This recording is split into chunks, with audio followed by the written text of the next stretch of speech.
বায়না করে রাখে রে, এখনই তোর আসতে পারে চলে যাওয়ার ডাক, ঠিক কিনা? কাঁদিস না মন শিশুর মতো, এমনই তো হয়। কাঁদিস না মন শিশুর মতো, এমনই তো হয়। এই তো জীবন অন্যের দেয়া, তোর তো জীবন নয় রে, তোর তো জীবন নয়। খাঁচার ভিতর প্রাণের ময়না, চিরদিন আর আপন রয় না। হঠাৎ করে পালিয়ে যাবে একটু পেলে ফাঁকে রে, গুরুস্থানের একটু মাটি বায়না করে রাখে রে, এক্ষুনি তোর আসতে পারে চলে যাওয়ার ডাক। ওরে মন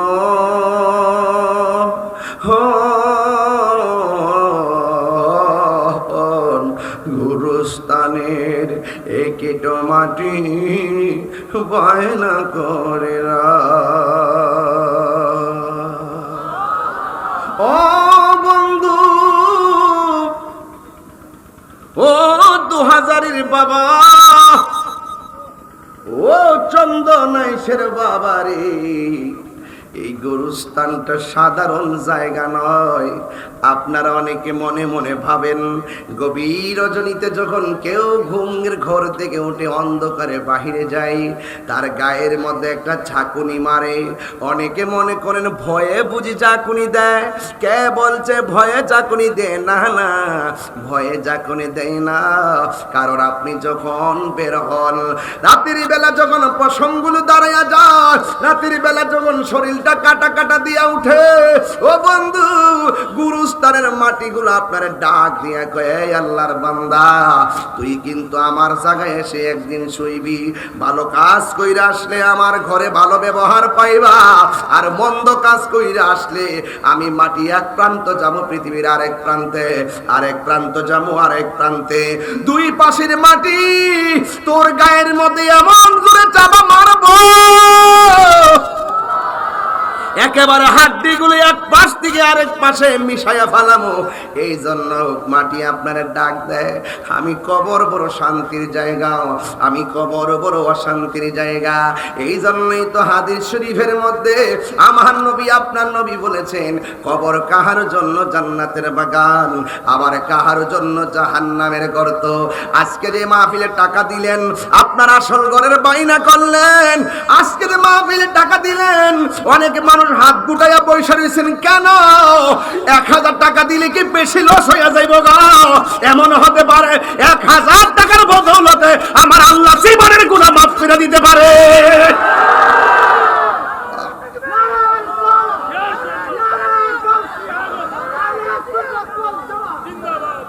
এই জন্য যুবক, সময়ের 1 ফুর, অসময়ের 10 ফুর, মরার পরে কিছু নাই। মরার পরে হলো হিসাব আর হিসাব। কামাতা দিন তো দান, যেমন কর্ম তেমন ফল, যেমন কর্ম তেমন ফল। এই জন্য যুবক আমার, টাকা দিলে লস নাই। আসল বাড়ির বাইনা আজকে কইরাই গেলেন। আর বাকি যারা আছেন, ওয়াজের শেষ পর্যন্ত আমি সময় দিলাম, একটু চুপি চুপি আইসা আইসা মানুষের কাছে নামগুলা লেখাইয়া দেন। 1000, 2000, 5000 কইরা দেন। আমার নবী, আপনার নবী বলেন, দানশীল ব্যক্তিকে আমার আল্লাহ বড় ভালোবাসি। আরো জোরে কন্যা সুবহানাল্লাহ। আমার জন্য মুখ দিয়ে বলতে না হয় পড়েন সুবহানাল্লাহ, শুধুমাত্র ওয়াজের বেস বুঝেই বলবেন। আর কিছু বলার আছে? নিজের দিল থেকে বলবেন, দিল থেকে।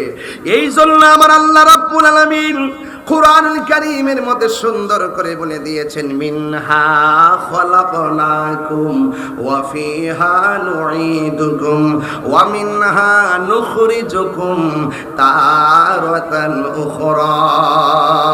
এই মাটিতে কি তোমাকে বানানো হয়েছে গো? এই মাটিতেই তোমাকে দাফন করা হবে।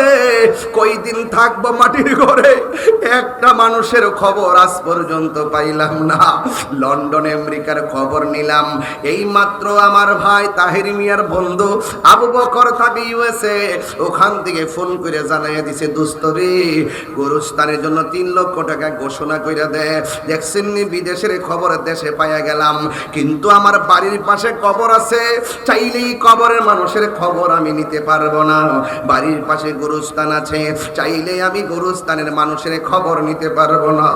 আপনার বাবারে গত রমজানে বাড়িতে ছিল, এই রমজানে অন্ধকার কবর দেশে আছে না নাই? গত রমজানে মায়ের সঙ্গে ইফতার করছো, এই রমজানে মা নাই। তাই তো গত 3 বছর আগে ঈদগার কোনায় গেলাম, দেখলাম মানুষের গায়ের মধ্যে নতুন জামা লাগিয়ে রেখেছে। এবার দেখলাম তার গায়ের মধ্যে খুব সুন্দর জামা, আবার পায়ের মধ্যে খুব সুন্দর স্যান্ডেল। দেখলাম ঈদগার ব্রিজের কোনায় দাঁড়ায়া দাঁড়ায়া কান্দে। আমি তারে জিগাইলাম, দোস্ত রে আমার, কেন তুমি এখানে দাঁড়ায়া দাঁড়ায়া কান্দ? ওই লোকটা ডাক দেখে, হুজুর গত ঈদের দিন আমার মায়ের পায়ে দইরা আমি ক্ষমা চাইয়া মাপ চাইয়া সালাম কইরা ঈদগার মধ্যে গেলাম, এই ঈদের মধ্যে আর মার চাঁদ মাকাশ মুখটা দেখতে পারলাম না। ওই মা দুঃখিনী কবর দেশের মধ্যে চলে গেছে। ও আমার বাবা, কি দিয়ে আজ আমি বুঝাইতাম? আমি প্রথম বেলায় বলছি, নিঃশ্বাসের কোনো বিশ্বাস নাই, যেতে হবে একটা ঘর, ওই ঘরের নাম হলো কবর। আপনারা জবান খুলে কোন কবর কি আসল ঘর না নকল ঘর? এই আওয়াজে মানি না, জোরে বলো, 3 বার বলুন, বড় করে বলুন, আওয়াজ করে বলুন। আসল ঘরের বাইনার দরকার আছে না নাই? ওই ঘরের ভিতরে সুকেস থাকে, ঘরের ভিতরে খাট থাকে, ঘরের ভিতরে আলমারি থাকে, ঘরের ভিতরে কত কিছু থাকে, সোফা সেট থাকে, ডাইনিং থাকে। এরপরে ঘরটা সুন্দর দেখা যায়। আপনি যদি কবরের ঘরটা সুন্দর করতে চান, তাইলে আপনি টাকা পয়সা দিয়ে ইনভেস্ট করলে সেখানে লাভ হবে না। আপনি জায়গাটা ক্রয় করলেন, কিন্তু এটা ওয়াকফ করে দিয়ে দিবেন রে বাবা। ওই জায়গার ভিতরে যদি আপনি যান, ওই কবরের ভিতরে সম্পদের বাহাদুরি চলে না। তোমার মতো আমার চাইতে বড় বাহাদুর ছিল নমরুদ্দা, কবরে অবস্থা ভয়াবহ। ফেরাউন্না কবর অবস্থা ভয়াবহ।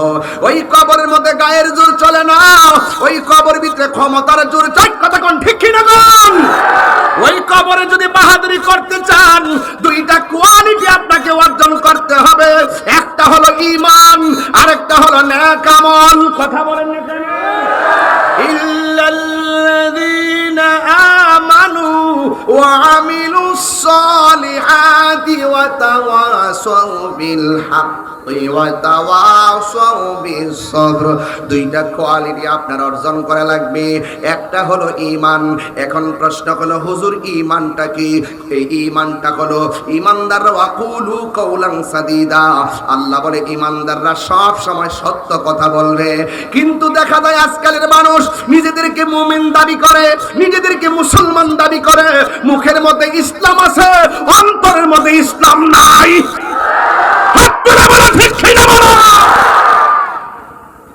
অন্তরের মধ্যে ইসলাম আছে, আর সকালে কয় এক কথা, বিকালে কয় আর এক কথা। এদের নাম কি মুমিন না মুনাফিক? এই আওয়াজে মানি না, 3 বার কোন নাম কি? এই মুনাফিকদের সাথে সুন্নিদের সম্পর্ক সম্পর্ক সম্পর্ক সম্পর্ক করবেন কার সাথে? আমার আল্লাহ বলে দিয়েছেন, কুনু মাসাদিকিন। সম্পর্ক হবে সত্যবাদীদের সঙ্গে, আর সত্যবাদী হলো আল্লাহর ওলিগণ। কথা কোন? আরো বড় করে বলুন। তাইলে সম্পর্ক আল্লাহর ওলিদের সঙ্গে হবে। চালাও সে পথে যে পথে তোমার প্রিয়জন গিয়েছেন চলি। ও আমার আম্মা গো, ও চন্দনাশের মা, ও 2000 পৌরসভার মা, ও চন্দনাশের মা, ও আমার চট্টগ্রামের মা, তুমি মনে করছো স্বামীর ঘরে শাড়ি পরে আইছো বলে তুমি নায়র হয়ে গেছো, তুমি মনে করছো নতুন গাড়ির মধ্যে ফুলের সজ্জা লাগাইয়া ঘরে আইসা ফুলের ঘরে ঢুকছো বলে নায়র হয়ে গেছো, তুমি কি মনে করছো বাসর ঘরে ঢুকছো বলে নায়র হয়ে গেছো? তুমি কি বুঝো না তুমি যেইভাবে নতুন জামা পরছো, মৃত্যুর সময় তোমার গায়ে একটা জামা থাকবে, যেই জামার মধ্যে কোনো সেলাই থাকবে না, যেই জামার মধ্যে কোনো পকেট থাকবে না। তোমার কাপড় হলো 5টা, পুরুষের কাপড় হলো 3টা। এই 3টা কাপড় লাগাইয়া খাটের মধ্যে শুইয়া জানাজার ময়দানে যাইয়া একটা ঘরের মধ্যে ঢুকবা, এই ঘরে ডানে মাটি, এই ঘরে বামে মাটি, এই ঘরে সামনে মাটি, এই ঘরে পিছনে মাটি। ওই কবরটা হইলে তোমার আসল নায়রের ঘর। ওই ঘরের জন্য কিছু করার দরকার আছে না নাই? আর জোরে করে আছে না নাই? কবরের মধ্যে যখন আপনার নামায়া দিবে, ওই মুহূর্তে ফেরেশতা নামবে। নখ গোলা পৃথিবীর এক প্রান্ত থেকে আরেক প্রান্ত যত বড়, এদের নখটা থাকবে এত বড় কোদালের মতন। এইভাবে কবর কুইরা 2000-এর গুরুস্থানের ভিতরে ঢুকবে, চন্দনাইশের গুরুস্থানের ভিতরে ঢুকবে, দুই কাট সুন্দর করে। এবার কবরের ভিতরে যখন ঢুকবে, এক শ্রেণী মানুষ আছে, এরা কবরের মধ্যে বড় পেরেশানি হয়ে যাবে। এত আওয়াজ কোথায় থেকে আসতেছে, এত আওয়াজ কোথায় থেকে আসতেছে, এমন কেন গর্জন শোনা যাইতেছে? চোখগুলা থাকবে নীল বর্ণের, বড় বড় নখ বিশিষ্ট। এমন ভাবে কবরের মধ্যে ঢুকবে, ঢোকার পরে তারে সুন্দর করে বসাইব। এরপরে মানুষকে বলবে, তুই বলস না তোর রবকে? সে বলবে, আনা আদরিলা আদরি, আমি জানি না। বলবে, ওয়ামা দিনুকা, তোমার ধর্ম কি? সে বলবে, লা আদরি, আমি জানি না। এরপরে বলবে, ওয়ামা কুনতা তাকুলু ফি হাক্কি হাযার রাজুল, এই ব্যক্তিটাকে কই আমি তো চিনি না। ও বন্ধু, এরপর আল্লাহর ওই ফেরেশতারা একটা রাস্তা দেখাইয়া দিবে, দেখবে ফুলের বাগান দেখা যায়। তখন 3টা প্রশ্নের ব্যর্থ মানুষটা ফুলের বাগান দিকটা আনন্দ করবে। ওই মুহূর্তে ডাক দিয়া বলবে, মাশাআল্লাহ, কত সুন্দর বাগান। ফেরেশতারা বলবে, না না, তুমি যদি 3টা প্রশ্নের উত্তর দিতে পারতা, ওই বাগানটা তোমার জন্য লাজেম ছিল। তুমি 3টা প্রশ্নের উত্তর দিতে পারো নাই, বাস কবরের ভিতরে শুরু হয়ে গেল অন্ধকার, জাহান্নামের আগুন আপনাকে গ্রাস করবে। ও আমার 2000-এর বাবা, কি ভাষায় ওয়াজ বুঝাইতাম। এই জন্য রাত্র যেমন আমার ওয়াজ হবে তেমন, বেশি লম্বা করব না, একটার ভিতরে ওয়াজ গুছাইয়া চলে যাব। কিন্তু কথা একটাই, ওয়াজ শুধু শুনবেন না, ওয়াজ আজকে বাড়িতে নেওয়া লাগবে। কথা বলেন ঠিক কিনা? কোথায় নিতে হবে? বাড়িতে ওয়াজ নেওয়া লাগবে। আর যদি আপনি ইমানদার হতে পারেন, তখন ওই মুহূর্তে ফেরেশতারা আপনার সামনে আসবে। বন্ধু বন্ধুর সঙ্গে যেমন করে কথা বলে, বন্ধু বন্ধুর সঙ্গে যেমন করে কোলাকুলি করে, বন্ধু বন্ধুর সঙ্গে যেমন করে হাতটা মিলাই, ওই মুহূর্তে ওইভাবে 2টা ফেরেশতা কবরের মধ্যে নামবে। নাইমা ওই মুর্দারটার জিন্দা কইরা প্রথম সালাম দিবে। আমি প্রায় মাহফিলের মধ্যে বলতাম, যারে মাটিও খাই না, জমেও সয় না, ওরা কারা? ওরা হলো প্রেমিক। মানুষের বডির মধ্যে গোশত আছে না নাই? গোশতের ভিতরে একটা গোশতের টুকরা আছে, ওই টুকরার নাম হলো কালব। ওই টুকরাটা সুস্থ থাকলে দেহটা সুস্থ থাকে, টুকরাটা অসুস্থ হয়ে গেলে দেহটা অসুস্থ হয়ে যায়। ওই টুকরার নাম হলো ওয়াহিয়াল কালব। ওই টুকরাটা হলো কালব। একটা গুনাহ করলে কালবে একটা দাগ পড়ে যায়, 2টা গুনাহ করলে 2টা কালো দাগ পড়ে যায়, 3টা গুনাহ করলে 3টা কালো দাগ পড়ে যায়। পৃথিবীর কোনো মেডিসিন দিয়ে দাগগুলো পরিষ্কার করা যায় না। এখন ঘরে যাওয়ার পরে আমার আপেল দিল, আমি আমারে মালটা দিল, আঙ্গুর ফল দিল। ভাই দিছে না? দিছে না? আঙ্গুর ফল দেয় নাই? কলা দিয়েছেন। এবার ফল খাইছি, গায়ের মধ্যে বল পাইছি। খাবার খাইলে গায়ের মধ্যে বল পায়। অল বডির গোশতের টুকরাগুলো সুস্থ করার জন্য কত মেডিসিন, অল বডির গোশতের টুকরাগুলোরে সুস্থ রাখার জন্য কত খাবার। অথচ এটার ভিতরে আরেকটা গোশতের টুকরা আছে, এটার খাবারের সন্ধান দিয়ে আপনি করলেন না। যে এই টুকরাটা সুস্থ থাকলে দেহের ভিতরে মাটির পচন ধরে না। সুবহানাল্লাহ রে। যেই টুকরাটা সুস্থ থাকলে কবরের মাটি আপনারে ছুঁইবে না, যেই টুকরাটা সুস্থ থাকলে আজরাইল আপনারে ধরবে না। রুহ নেওয়ার সময় কেমনে নিবে জানেননি? কয়েক গ্লাসের ভিতরে থেকে পানিটা ফেলাইলাম, পানিটা ফেলে দিলাম, এই যে আমি একটা টুকরির ভিতরে পানিটা নিলাম, পানিটা নেওয়ার পরে পানিটা ফেলাইলাম, এরপরে দেখেন আরেকটা ফুটা দেখেন পড়লো শেষ বেলায়। কয় অল বডির ভিতরে জ্বালা জ্বালা জ্বালা, কই রুহটা নেওয়ার সময় জ্বালা বন্ধ হয়ে যাবে। লাস্টের পানিটা যেমন করে পড়ছে ঠিক এমন ভাবে ঠুস কইরা রুহটা বের হয়ে যাবে। মায়ের স্তন থেকে সন্তান দুধ পান কইরা যেমনে ঘুমায়া যায়, ইমানদারে মোহন ভাবে ঘুমায়া যাবে। বড় বড় করে বলেন না সুবহানাল্লাহ। তাহলে এমন ভাবে ঘুম আমরা চাই কি চাই না? আর জোরে বলেন না বাজান, চাই কি চাই না? এ বন্ধু, যখন আপনার গোশতের টুকরা সুস্থ থাকবে, অল বডিতে মাটিতে পছন্দ ধরবে না। কবরে যাওয়ার পরে এখন এমন তত্ত্ব পাওয়া যায়, নদীর পাড়ে বাড়ি থাকে কিছু কিছু পাগলরা, ওই মরুভূমির বালুর মধ্যে তারা জোহরের আর মাছ আদায় করত। গভীর রজনীতে বিলের পানি দিয়ে উযু কইরা তাহাজ্জুদের নামাজ পড়তো।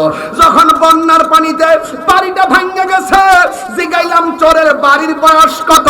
কই 150 বছর। কই 150 বছর পরে বাড়িটা ভেঙে গেছে। ভাঙার পরে দেখা যায় এখানে এমন কবর আছে 150 বছর পরেও ওই কবরের লাশের মধ্যে পছন্দ নাই। আল্লাহু আকবার কোন, আল্লাহু আকবার।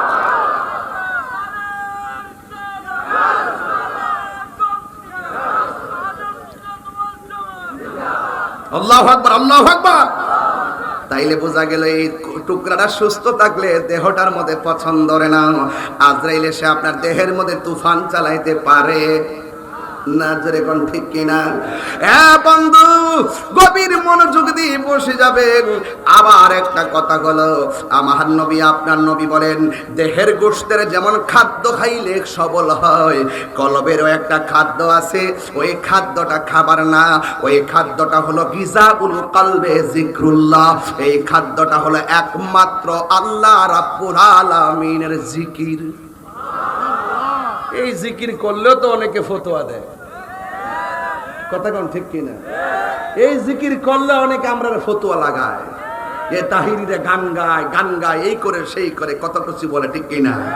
আরে বেটা, তোরা তো সাধু বেশে তাফসীরের নামে অপব্যাখ্যা করস। আরে তোরা তো এই ওয়াজের মাঠটারে বানাইছ দুনিয়ার মাঠ, লুবের মাঠ, কথা কোন ঠিক না বেঠি? আমরা এই মাঠ আমরা বানাইছি না। এই দেশে যখন আল্লাহর নাম নেওয়ার মতো কেউ ছিল না, এই শুনেন, লম্বা একটা কায়দা ছিল, কায়দা। এই কায়দার পৃষ্ঠাটা ছিল উপরটা লাল, উপরে লেখা ছিল কাওয়ায়েদে বাগদাদি। কি মুরব্বীরা কি হইছে? কাওয়ায়েদে লেখা ছিল কিনা? দেশ হলো বাংলাদেশ, কাপ কায়দার নাম বাগদাদি। কারণটা কি? ওই আল্লাহর ওলিরা মক্কা থেকে মদিনা হইয়া বাগদাদ হইয়া এই দেশে কাফেলা নিয়ে আইছে, আইসা তারা আরবি লেখছে, এই জন্য এটার নাম বাগদাদি। কথা বুঝতে পারছেন? এখন এই বাগদাদি বাদ দিয়া এটার সাথে একটা ইতিহাস লুকাইতে এটা বাদ দিয়া লাগাইছে নুরানি। আসিল লম্বা বানাইছে বাইটটা, কথা কোন ঠিক না বেঠিক? এটার ভিতর থেকে অনেক কিছু বাদ দিয়া দিছে, ঠিক কিনা বলেন? এই জন্য আমার যুবক ভাইরা, এই দেশে ইসলাম আনছেন আল্লাহর ওলিগণ, কথা বলেন না কেন? ইসলাম আনছে কে?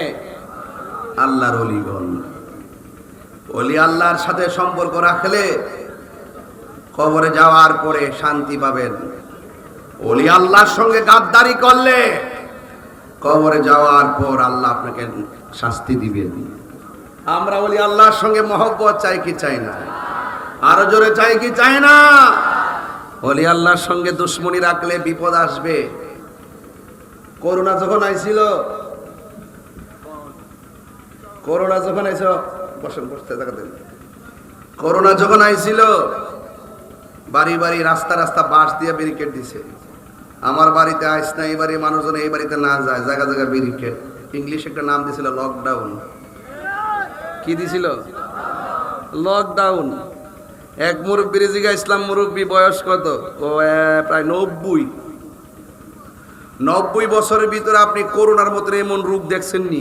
বাপ রে বাপ, জীবনও দেখছি না। দেখেন জীবনও এই রূপ দেখে নাই, কয় লকডাউন। যদি বেশি বাড়েন ওলি আল্লাহর বিরুদ্ধে, যদি আর বেশি বাড়েন তাহলে এমন রূপ দিব যে এটার সুস্থতা থাকার আলামত হইল লকডাউন না লগ আউট। এতদিন তো ঘরে আসলেন, পরে বাইরে করে দিব, যে বাইরে থাক, ঘরে গেলে রূপটা ধরবো। বাইরে বাইরে থাক, বাইরে বাইরে ঘুর, আল্লাহর কাছে কোনো কিছু অভাব নাই। ইন্না বাতশা রাব্বিকা লাশাদীদ, কত কিছু যা আছে। এই খবরদার, সীমা লঙ্ঘন করবেন না। ওয়ালা তাআওয়ানু আলাল ইসমি ওয়াল উদওয়ান, সীমা লঙ্ঘন করা যাবে না। যারা সীমা লঙ্ঘন করে তাদেরকে সাপোর্ট দেওয়া যাবে না। কথা বলেন ঠিক কি না? ওই কবরের ভিতরে আযাব কি সত্য না মিথ্যা? আরো বড় করে বলেন, সত্য না মিথ্যা? আল্লাহর হাবিব কবরের আযাব দেখার ক্ষমতা আছে না নাই? আল্লাহ বলছেন ওয়ামা ইয়াস্তাবিল আহইয়াউ ওয়ালাল আমওয়াত, মাটির উপরে যারা চলাফেরা করে তারা আর মাটির নিচে যারা এতিম হয়ে পড়ে আছে তারা এক সমান নয়। যারা উপরে চলাফেরা করে তারা আর মাটির নিচে যারা আছেন তারা এক নয়। মাটির উপরে যারা আছেন তাদের ঘরে আগুন লাগলে বলবে বাঁচাও বাঁচাও, 10 জন আগায় আসবে আগুন নিভাইতে। আর এই জোহাজারিতে কবরস্থানে যারা পড়ে আছে তাদের কবরে জাহান্নামের আগুন জ্বলতেছে, তারা বলতেছে বাঁচাও বাঁচাও, কিন্তু আমাদের দুনিয়ার কেউ তাদের আওয়াজের কানের, তাদের কান্নার আওয়াজ শুনিও না, এবং তাদের কবরের আযাবকে লাঘব করার কোনো ক্ষমতাও রাখি না। কথা বলেন ঠিক না বেঠিক? তাইলে এই জন্য যেই ঘরের মধ্যে চলে গেলে দুনিয়ার কেউ আর আমাদেরকে সহযোগিতা করতে পারবে না, এই ঘরে যাওয়ার আগে আপনার কিছু কাজ আছে। সেই কাজ হলো 1 নম্বর ঈমান আপনাকে ঠিক করতে হবে, 2 নম্বর হলো আমল ঠিক করতে হবে। নবীর সাহাবী হযরতে উসমান যুন্নুরাইন সব জায়গায় গেলে আনন্দিত ছিলেন, কিন্তু একটা জায়গায় গেলে চোখের পানি ফেলে কান্না করতেন। সেই জায়গাটা হলো কবর। ওনাকে জিজ্ঞেস করা হলো, হে উসমান, সব জায়গায় গেলে আপনি সব জায়গায় গেলে আপনি আনন্দিত থাকেন কিরে বাবা?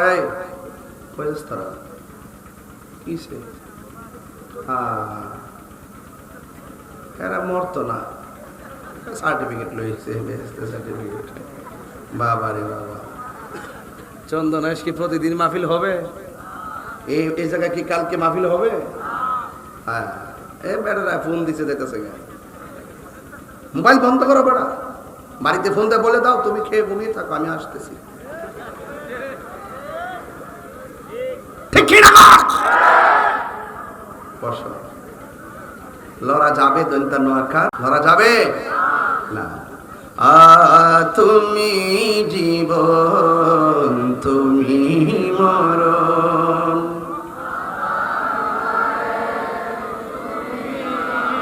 আধার ঘরে তুমি আপন। বোঝা গেল এই দেশের কোনো মানুষ আপনার খবরে আপন হবে না।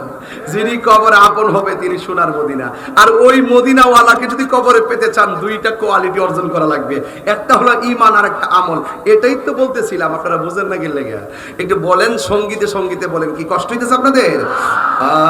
তুমি জীবন তুমি মরণ, আধার ঘরে তুমি জীবন তুমি মরণ, আধার ঘরে তুমি মুদের পাড়ের তরি, তুমি তুমি নিদানে তোরানে ওয়ালা ইয়া রাসূলুল্লাহ। মাশাআল্লাহ, আমার যুবক ভাইরা সবাই বলেন ইয়া রাসূলুল্লাহ ইয়া হাবিবাল্লাহ ইয়া রাসূলুল্লাহ, তুমি মোদের আশার আলো, তাই তো তোমায় মাশাআল্লাহ তুমি মোদের আশার, তাই তো তোমায়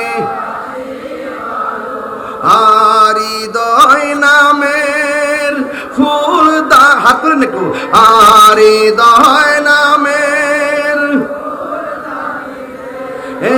গেতে রেখেছি প্রেমের মালা ইয়া রাসূলুল্লাহ মি বল্লা ইয়া রাসূলুল্লাহ ইয়া হাবিবাল্লাহ ইয়া রাসূলুল্লাহ বলুন ইয়া রাসূলুল্লাহ ইয়া রাসূলুল্লাহ মি বল্লা ইয়া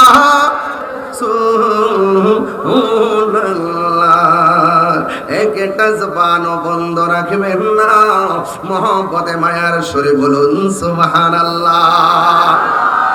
ও বন্ধুরে, ও যুবকের দল, আমি বলছিলাম কবর কি আসল ঘর না নকল ঘর?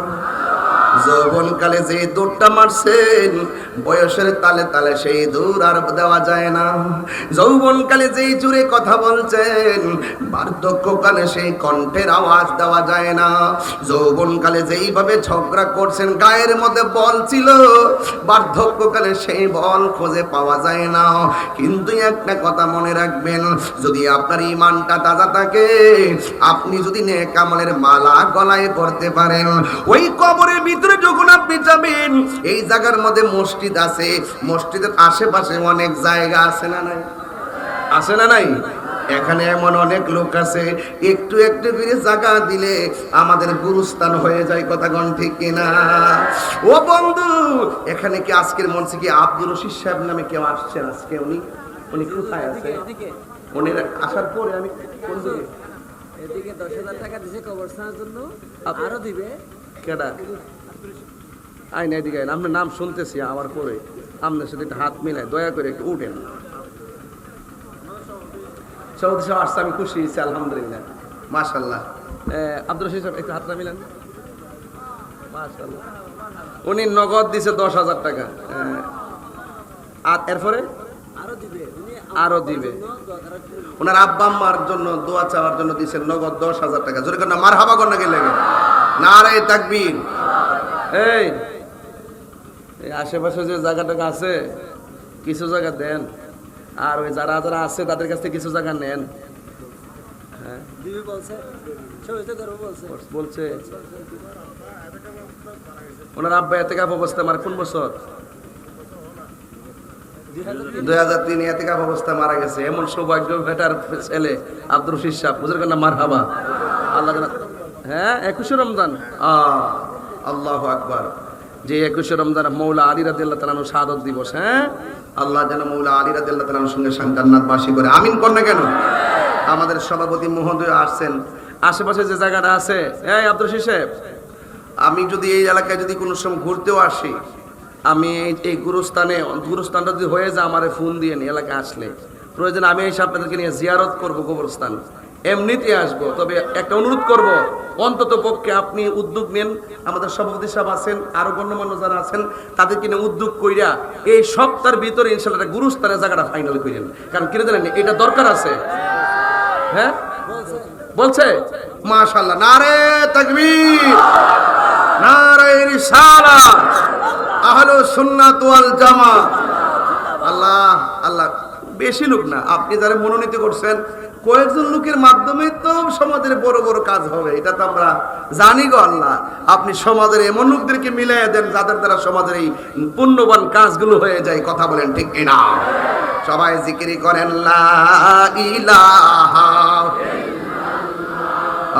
লা ইলাহা ইল্লাল্লাহ, লা ইল্লাল্লাহ। বহু দূরে মাদিনা, আমরা কেমনে যাব জানি না, বলুন বহু মাদিনা, আমরা কেমনে যাব জানি না। দয়া করো দয়াল আল্লাহ, দয়া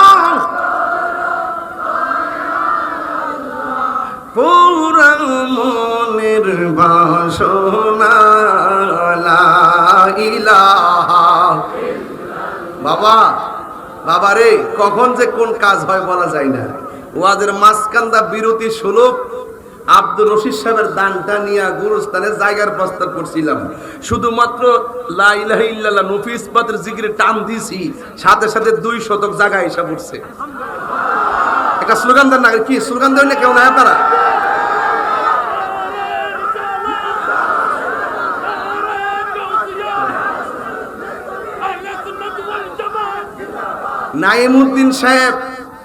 নাইমুদ্দিন সাহেব এই গুরুস্থানের জন্য তিনি ঘোষণা করলেন 2 শতক জায়গা। জোরে কোনো মারহাবা। খুশি না বেজার? আল্লাহ আপনি ওনার মাতৃকুল পিতৃকুল সবার কবরে নূরের বাতি জ্বালায়া দেন। এজন্য বলছি অনেক গণ্যমান্য ব্যক্তিরা স্টেজে আছেন, এইরকম 0.5 শতক 1 শতক 2 শতক 3 শতক জায়গা দিলে আজকে তো আমরা গুরুস্থান কইরা ফেলাইতে পারি। কথা কোন ঠিক না বে ঠিক? আপনাদেরকে প্রস্তাব রাখলাম, শুধু শুনেন, সব জায়গা আল্লাহ দিছে, এই জায়গাগুলো কিছু দেন, দিলে গুরুস্থানটা হয়ে যাবে ইনশাআল্লাহ। মিনিমাম কয় শতক জায়গা হইলে মোটামুটি হয়? 6 শতক হইলেই হয়ে যাবে। তাহলে 2 শতক হয়ে গেছে, আর 4 শতক জায়গা লাগে। তাহলে এই 4 শতক জায়গা যদি মনে করেন যে জায়গাতে পাশাপাশি কে কে আছে জানি না, যদি আল্লাহ তৌফিক দিয়ে আপনারা ইনশাআল্লাহ ওয়াজের ভিতরে ঘোষণা করেন 6 শতক জায়গা যাতে তুল্লা যায়, আমি মরতাম পারি।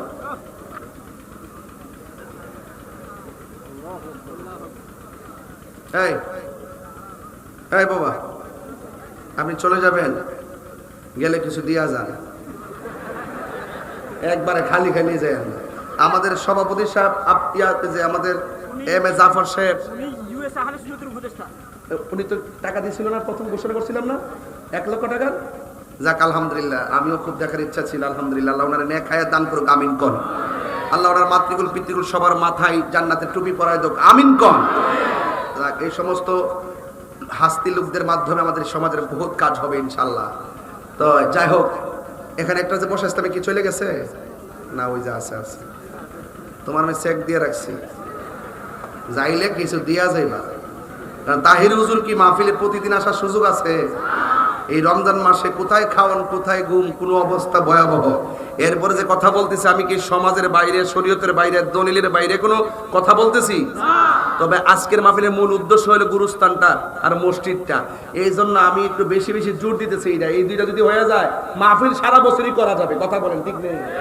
আল্লাহ যেন কবুল করে, আমিন কর। নামাজি রোজা সাইর না, তোমার মা বাবার খেদমত ভুইল না। বলুন নামাজ রোজা সাইর না, তোমার মা বাবার খেদমত ভুইল না। আমার নবীর দুরুদ সাইর না, বাইরে নবীর আমার নূর নবীকে ভুইল না। লা ইলাহা ইল্লাল্লাহ, জোরে লা ইলাহা লা ইলাহা ইল্লাল্লাহ মুহাম্মাদুর রাসূলুল্লাহ সাল্লাল্লাহু আলাইহি ওয়াসাল্লাম। জোরে জোরে কি আল্লাহু আকবার বলা যাবে না? এ বন্ধু, ১৫০০ বছর আগে যে ঘরের মধ্যে শুয়ে আছে, এখনো মানুষ সেই ঘরের মধ্যে পড়ে আছে। এদের হাড্ডিরও চিহ্ন নাই, কবরেরও চিহ্ন নাই। আপনারা মনে করতেছেন আমি তাহিরি হুজুরের নাম বুঝে আজীবন থাকবে না? রে না, ৩০০ বছর পার হতে না হতে আমার নাম বিলুপ্ত হয়ে যাবে, কবরের চিহ্নটা পর্যন্ত থাকবে না।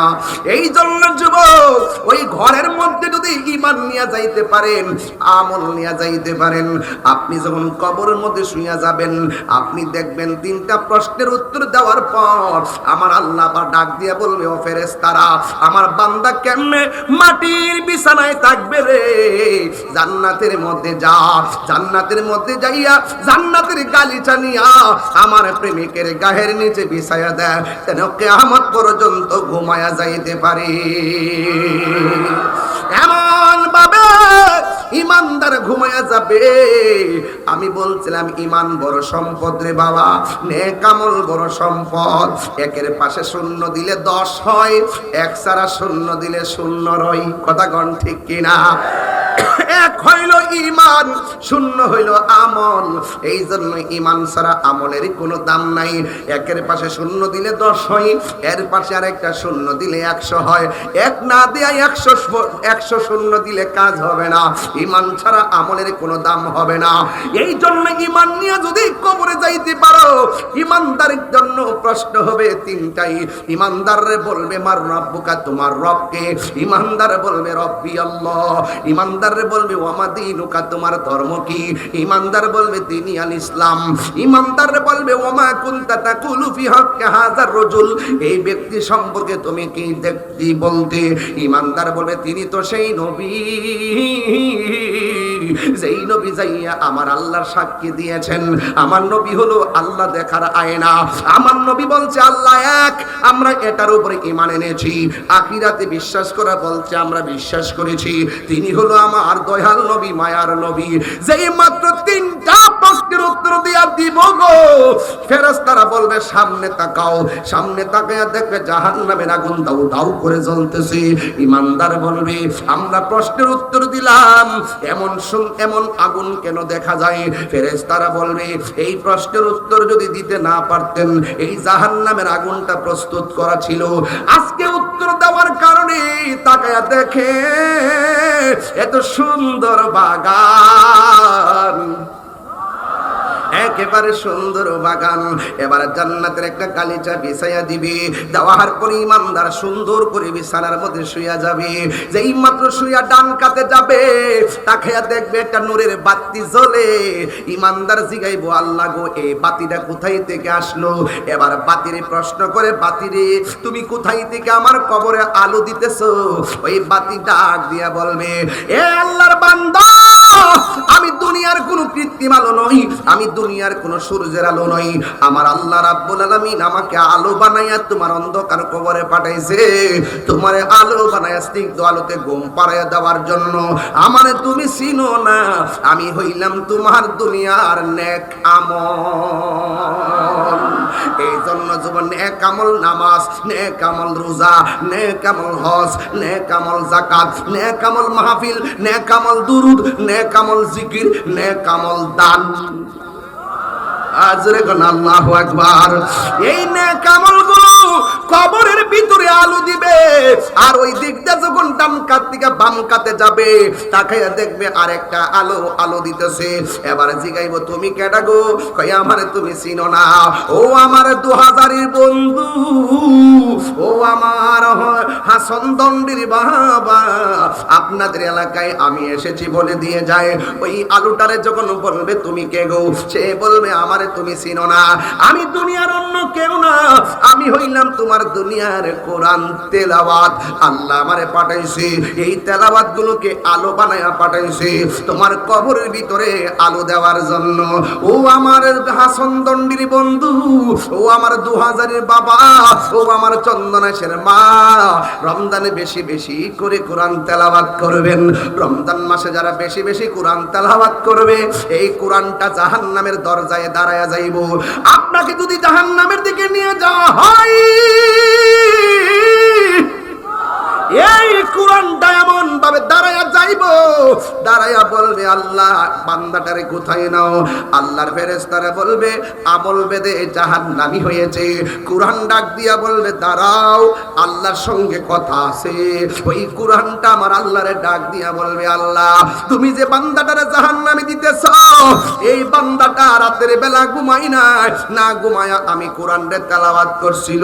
ও আল্লাহ তোমার কাছে আমি কোরআন সুপারিশ করতেছি, এই বান্দাটা যে কোরআন তেলাওয়াত করছে, এই উসিলাই তুমি তার জান্নাত দিয়া দাও।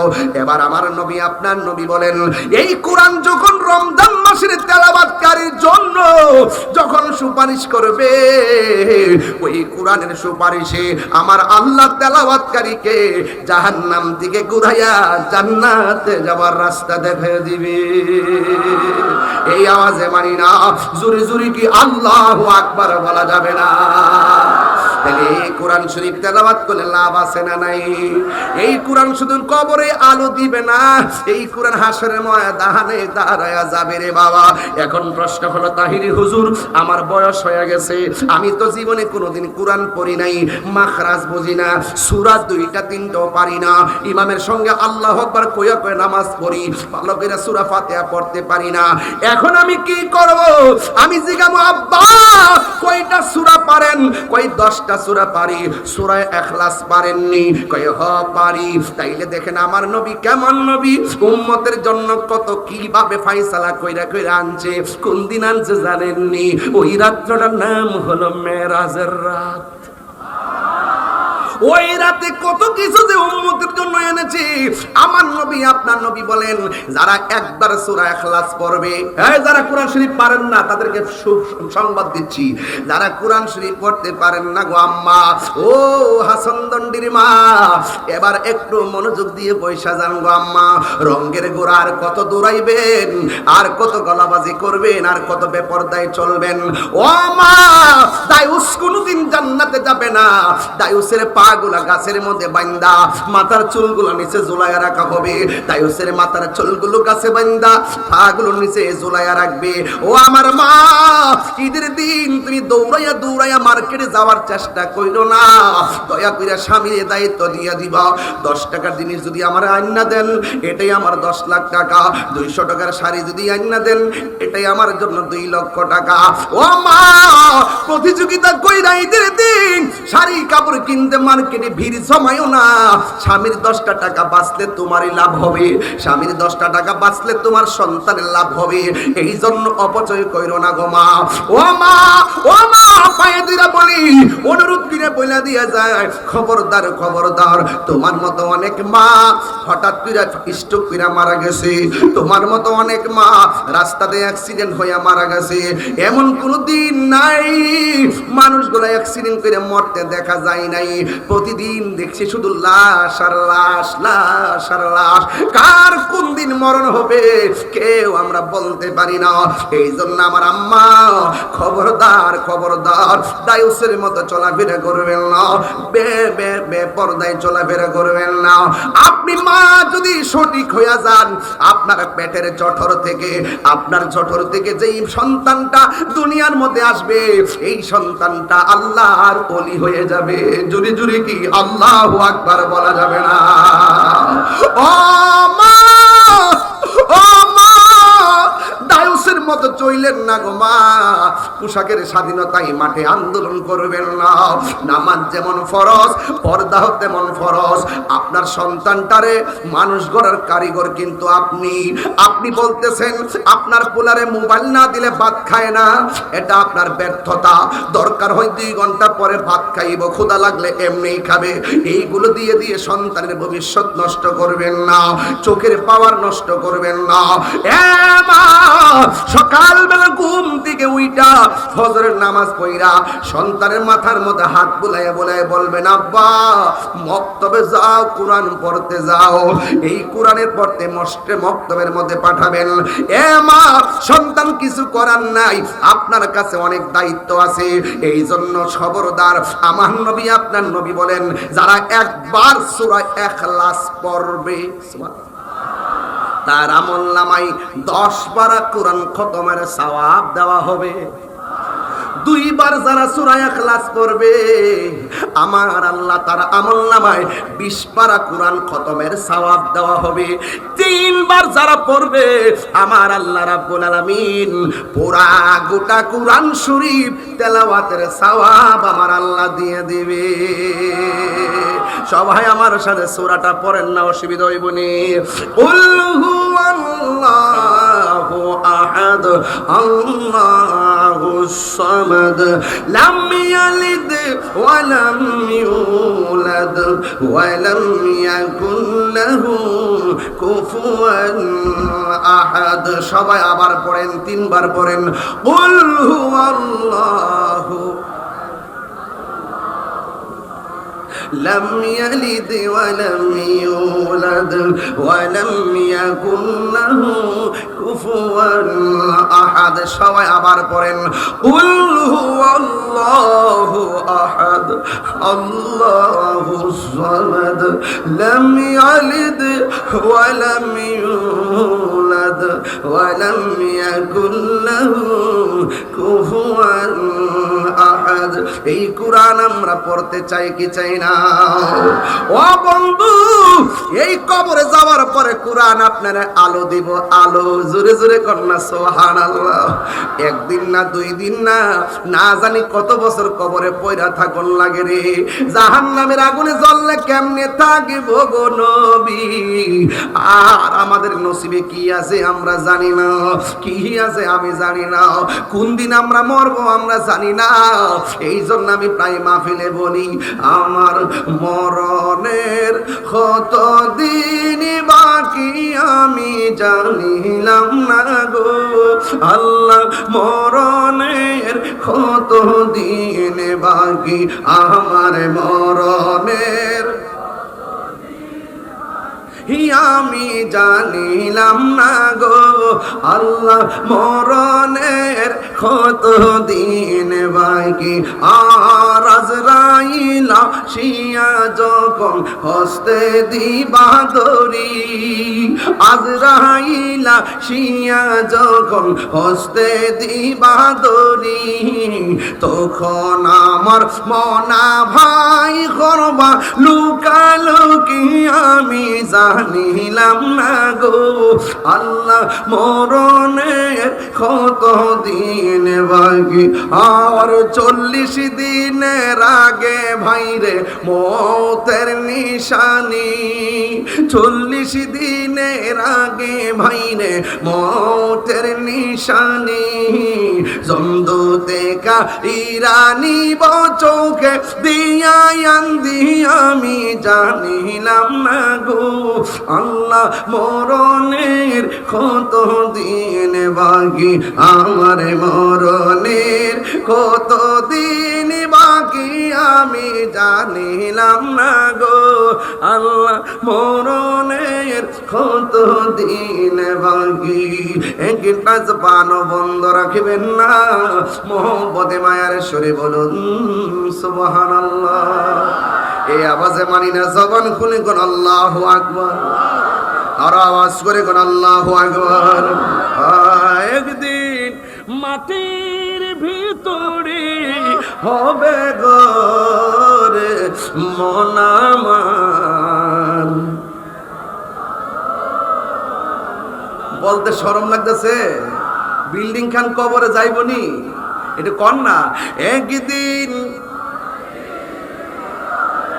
হবে ঘরে মন আমার, কেন বান্ধ দালান ঘরে মন আমার, প্রাণ পাখি উড়ে যাবে পিঞ্জরা ছেড়ে, ধরা ধানে সবই রবে তুমি যাবে চলে, বন্ধু বান্ধব যত মাতা পিতা তারা শত হয়ে যাবে সবই তোমার পরে মন আমার, কেন বন্ধ দালানে ঘর রে মন আমার, কেন বন্ধ দালা। সবাই মিলে একদিন মাটির ভিতরে হবে ঘরে মন আমার, কেন বন্ধ দালানে ঘর রে মন আমার, কেন বন্ধ দালানে ঘর। ঠিক কিনা? আহা, সাদের ঘর, সাদের বাড়ি, সাদের বন্ধু, কেউ কবরে যাবে না। আপনি জানেন না তো, বন্ধু বন্ধু করেন, একটু ময়রা দেখেন, জানাজায় যাওয়ার সময়টাও সে পায় না। একটু মারা গিয়ে দেখেন না, লাশটা রাত্রে এসে দেখবে, সে কি বলে জানেন? সকালে ওইটা যায় দেখবো। কথা বলেন ঠিক কিনা? তাইলে আপনারা বলুন, এই পৃথিবীর কেউ কাহারও আপন, যিনি আপন হবে তিনি সোনার মদিনা। কথা বলেন না কেন? যিনি হবে আপনা দিনা কার লাগিয়া কান্দরে মনে কার লাগিয়া বান্ধু কার লাগিয়া কান্দরে মনে কার লাগিয়া বান্ধু কেউ তো তোমার আপন হবে না না না না কেউ তো তোমার আপন হবে না না না না যে জন হবে আপনা সেই তো মদিনা বলো নিজের জন্য দয়াল নবী একটাও কাঁদে না নিজের জন্য দয়াল নবী একটাও কাঁদে না সদাই তিনি কেঁদেছেন উম্মতের মায়ায় ঠিক না এই জন্য যুবক সবচাইতে বড় আপন হলো শাহে মদিনা কথা বলেন ঠিক কিনা এই কবরে দুঃখের ভাগ কেউ নিতে চায় না কবরে কষ্টের ভাগ কে নেয় না কবরের ভাগ কেউ নিবে না দুঃখের ভাগ কেউ নিবে না একটু ক্রাইসিসে পড়ে দেখেন না একটু রোগী হইয়া দেখেন না একটু আইসিইউতে ভর্তি হইয়া দেখেন না ফেসবুকে একটা স্ট্যাটাস দিবে এতটুকু সীমাবদ্ধ আপনার সঙ্গে দেখাও করতে যাবে না যদি আপনি টাকা চেয়ে বসে থাকেন কথা বলেন ঠিক না বেঠি এই জন্য দুনিয়ার বন্ধু যতক্ষণ তেল আছে যতক্ষণ আপনার সামর্থ্য আছে শক্তি আছে বন্ধুর সংখ্যা বেশি যখন সামর্থ্য আর শক্তি কমে যাবে দেখবেন বন্ধু খুঁজে পাবেন না